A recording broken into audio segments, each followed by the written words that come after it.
Я зачитываю довольно часто, особенно там интересные моменты. Пойдет? Да, секунду. На абхазском... Не, не спеши. Не, хочу снять чехол.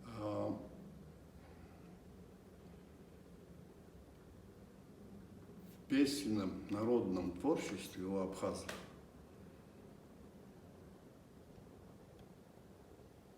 записано очень много песен. Хочу особо подчеркнуть, что большинство песен, они героические, историко-героические, или траур, или плач о погибших героях. Лирических песен, вот сейчас появились там песни, у абхазов фактически можно было по пальцам перечислить. Дело в том, что время было суровое, 17, 18, 19 век, каждые 5 лет встречали то захватчиков, отражали нашествия. Жизнь была суровая. Даже вот так говорили наши абхазы уже в 70-х, 60-х годах 19 века, после окончания Кавказской войны. Наши руки, говорят, отвыкли от работы, от плуга. Мы привыкли держать ружье и шашку. Но мы обращаемся к руководству, говорят, хотим, чтобы наши дети учились.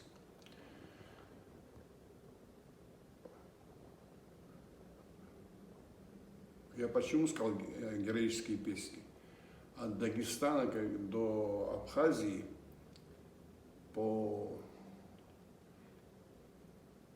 имя имама Шамиля было очень известно и очень не только популярно, а относились с особым почтением. И, конечно, у абхазов тоже были песни, предания о Шамиле.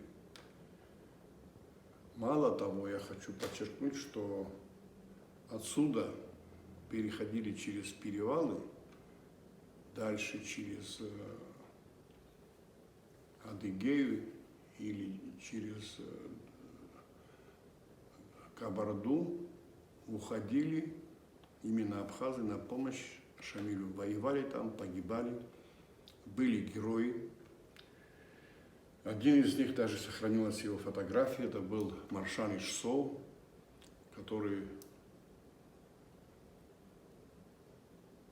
был неуловим для царского правительства, свыше 25 лет, из рук он не выпускал свое оружие. Вот интересно очень песня Шамиля, которую записал Константин Ковач в 1927 году. Я сначала скажу на абхазском, а потом на русском. Солдат хлыбайла, абазар гылаз. Тицар вакицла, уисхубаз. Цис махульцис змыртоз, ан яби змырадзоз. Аурус сыртаха измтоз, рызмтоз. Кто из солдатских черепов сделал крепость, накрыв ее крышей из офицерских ребер, не позволявшей птице садиться на ветку, а сыновьям воспитываться у матери, кто царскому войску не давал отдыха.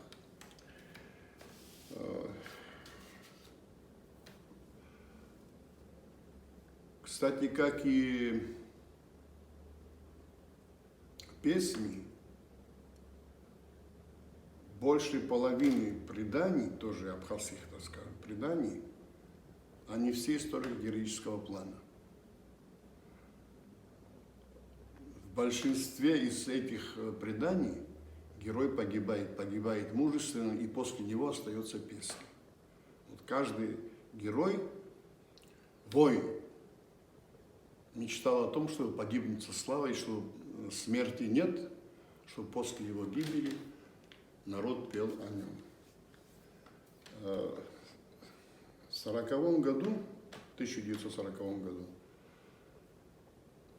директором музея был Иосиф Азенба. Это был очень неутомимый исследователь родной Абхазии. И вот совершенно недавно, сравнительно Это было известно, но этого учебника в Абхазии уже не осталось после войны. Учебник для абхазских школ, хрестоматия для абхазских школ, и там записано предание, очень интересное предание о шейхе Шамиле, так и называется. Он записал со слов Таии Куцния, известного охотника, в 1940 году. Что интересно, этот текст, он с песней. Большая часть текста, вторая часть текста идет песня уже. Но, исходя из того, что он родился в абхазской среде, здесь есть очень интересные абхазские элементы. Но я вам так несколько фрагментов зачту, конечно, очень интересно. Шейх Шамиль был горец, дагестанец, имел хорошее образование на арабском языке, являлся имамом, был известен своей мудростью и знаниями. Его избрали шейхом, выделялся мужеством и выносливостью, был первым среди равных. Он в таких случаях говорил: ружье – это женское дело, рукоять шашки – мужество, навести на страх на врага – сердцу радость, отступить назад – женское дело. Он свободно перепрыгивал через очень рослого человека, а пропасти в 4-5 сажен перелетал, подобно барсу, между скалами. Шамиль помогал Апсына, то есть Абхазии. Когда русский царь воевал с абхазским народом, Шамиль прислал своего представителя имама Мохаммед Амин, с отрядом на помощь абхазам к нам в Абхазию.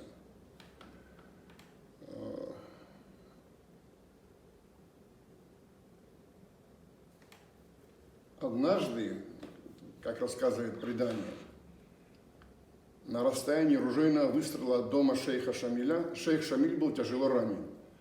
Пуля, пробив луку с седла, попала ему в бедро. Конь кинулся в сторону, а Шамиль, не удержавшись, спал с седла. Конь без всадника примчался домой. Уже светало. Ворота были заперты. Остановившись перед ними, конь пронзительно заржал.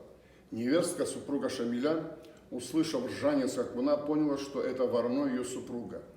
Выбежала на балкон, она увидела, что лука седла вдребезги разбита пулей, а седло в крови. Она поняла, что это к недобру. Ее свекровь, мать Шамиля, спала. Она хотела разбудить ее, но, постеснявшись, не посмела по обычаю. Мгновенно взяв абхарцу, это струнный инструмент, сев на балконе, она начала громко петь и играть на инструменты. «Ва-на-на-на-на, конь вашего сына с ржанием стоит вон там у ворот. Лука его седла из слоновой кости разбита, а само седло в крови. Ва-на-на-на-на, слышите вы, как конь вороной пронзительно ржет?» Свекровь, пробудившись, это все в песенном варианте идет. Песня была. Свекровь, пробудившись, вышла на балкон и, увидев все, сказала: «О, Шамиль, Шамиль, воинская слава была твоим предначертанием. Ты никогда не отступал и не ведал страха. Вражеские гробницы ты изрешетил пулями. Твоя пуля попадала без промаха. Прикоснувшись к твоим стременам, был изрублен. Что случилось с тобой, мой бесстрашный сын? Твой конь вороной, красавец, весь издерганный, в пене. Ты 40 лет воевал, ружейный огонь для тебя ничто. Ты не давал покоя ни Воронцову, ни Паскевичу, тебя не брала пуля. Шейх Шамиль, неужели ты погиб? Конь вороной, красавец, стоит весь издерганный. Твое короткое одеяние защищено сталью. За полдня пути ты уже давала себе знать. Завещание Нарта ведь ты повесил себе на шею. Саблю Гягуевых тебя вложили в правую руку. Не думала я, что с тобой такое произойдет. Что случилось? Ты что, споткнулся, шейх Шамиль? Мать и супруга вслед за конем направились к Шамилю. В пути встретили посланца от Шамиля. Я нахожусь в своем окопе, не переживайте за меня. Уход в мир иной теперь не страшен, это счастье. Место гибели моей, место славы. Хадгун – это памятник. Хадгун – мой памятник истории. Вот это вот, почему это все рассказываю? каждый народ обязан чтить своих героев. Почитание героев – это высшая культура. Оно передается из поколения в поколение и делает человека непобедимым духом.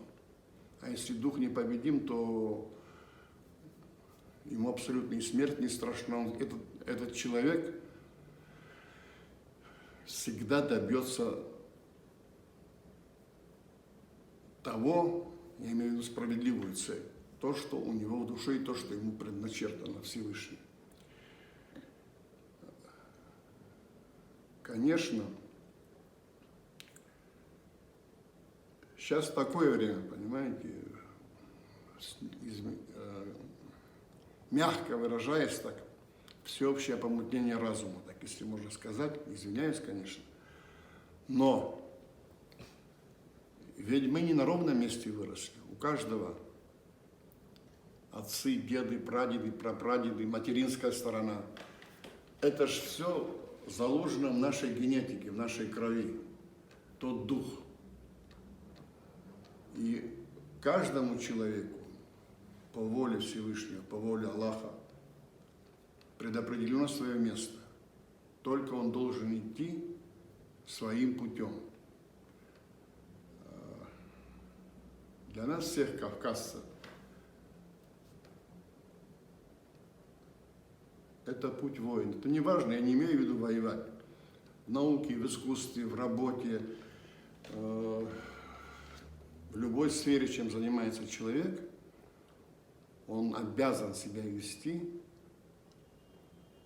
достойно и стараться быть. Свое дело знать лучше других. Вот это есть его предначертание, если у него силен дух.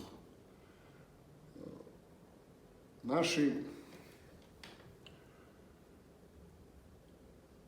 старшие, кого мы застали, они прошли по 2-3 войны. Еще было старшее поколение, которое проходило тоже 2-3 войны, которое родилось уже в середине 19 века. Это их отцы. Но они никогда не рассказывали о том, что они делали. Они говорили о подвигах других людей. Ну и других национальностей тоже. Да, вспоминали с большой любовью. Я помню, как рассказывали об ингушах, осетинах, аварцах, вот с кем они воевали, служили, как они относились друг к другу, с большим уважением. Сам я тому свидетелем бывал не раз в детстве. Это говорит о том, что человек не зациклен на себя его высокой нравственности. Человек, настоящий кавказец, я уже говорил, но неоднократно, еще раз просто повторю, это уже не мое мнение, у него внутри должен быть сильный нравственный стержень. Этот сильный нравственный стержень есть, он закодирован в крови. Только нужно разбудить дух.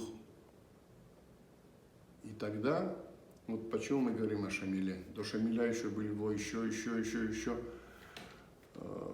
Сколько войн прошло по Дагестану, сколько войн прошло по Западному Кавказу. Ведь мы выжили, а теперь мы обязаны просто дальше понести то, что наши отцы и предки наши передали нам. Еще раз подчеркиваю, это независимо, в какой бы ты сфере ни был. Будь четок, справедлив и, самое главное, нравственно высок. Вот это самое главное, я считаю.